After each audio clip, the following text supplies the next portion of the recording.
Now, let's face it, we in Montgomery County know that we live in the most important jurisdiction in the state. Historically, we had the best economy, the best public schools, the most important businesses were located here, and of course, the most attractive suburbs. Baltimore City may dominate state politics, but it's gritty and it's so much poverty and it's so poorly run. I mean, we in Montgomery County take pride in the administration of our county government. Well, we knew we were better and we were smug about our own self-importance. And now maybe that self-image is beginning to crack. A new poll by the National Research Center about the quality of life here in the county reports a significant decrease in the way the county residents feel about our county.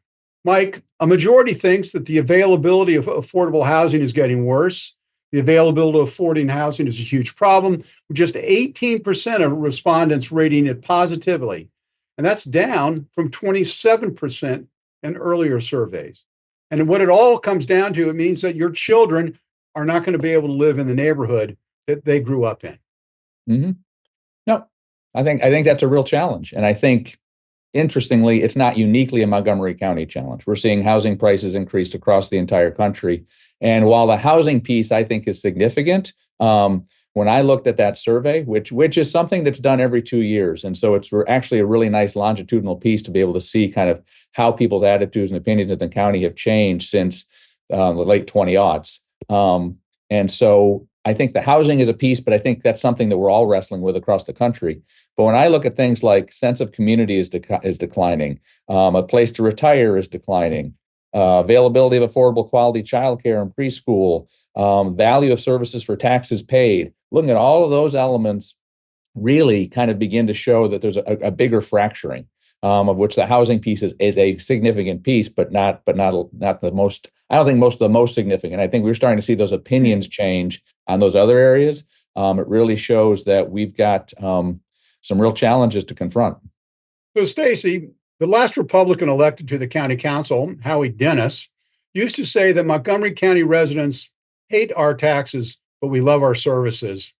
And according to this survey, less than half of the respondents, only 46%, positively rate the value of services for the taxes they pay. That's below earlier percentages of 57%. With tax increases coming at the state and probably the county levels, isn't this a big problem for the county council and the county executive?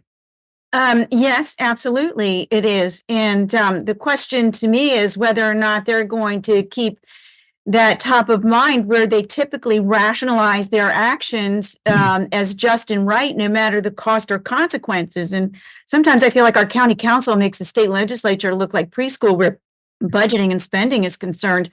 The taxpayers here aren't stupid. And if you've lived here, like I have most of your life, you know the differences in before and after the governance, the current governance, that I feel like has been hijacked by special interests. And I believe very strongly that the one true marketable thing that Montgomery County had going for it, always had going for it, was stability. We sold stability here.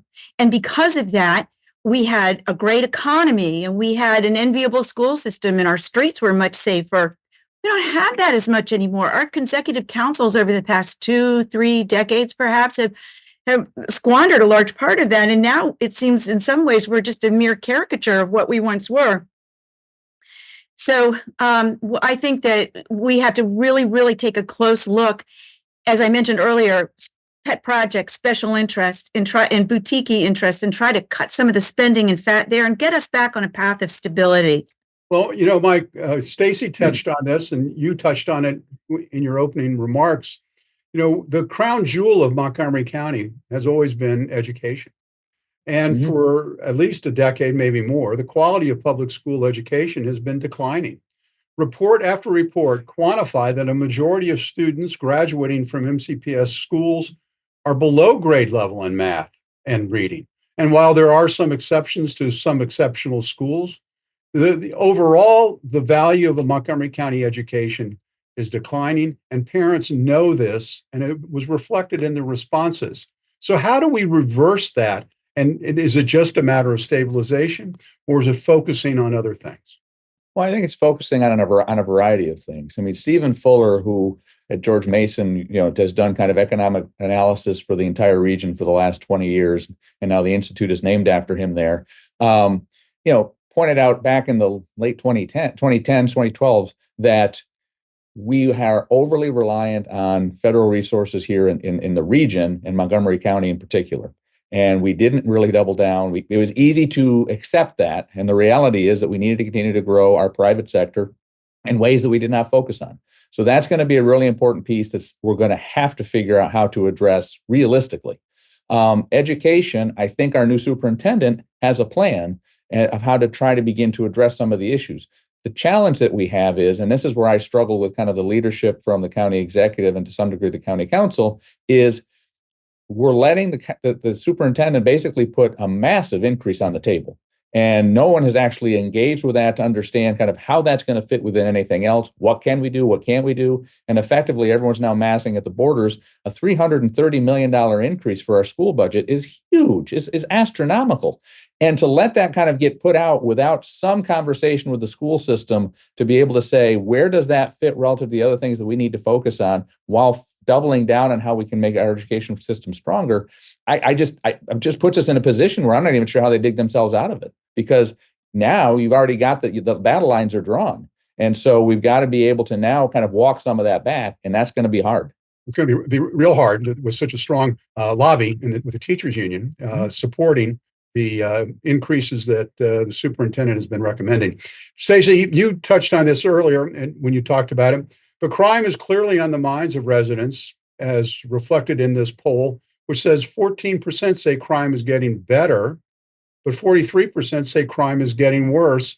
And the overall feeling of safety is now at 68%. And that's well below the high number that it used to be of 84%.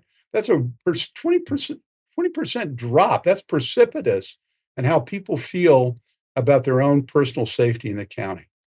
Casey, crime is clearly on the minds of residents here, but if I can step back for just a moment and dovetail on what Mike was just talking about in the school budget, I participated in a Montgomery County Taxpayers League. We did a Zoom session last week, and school superintendent Thomas Taylor participated with us. And one of the interesting things that came up, they're asking for so much more money, but we have a decreasing population of students. It's decreased every year, but yet we have an increase in the number of special needs students in the school, which requires paraeducators.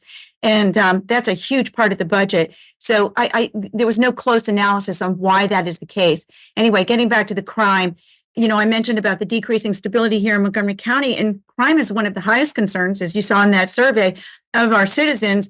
And I believe it's because we saw the defunding and defanging of our police.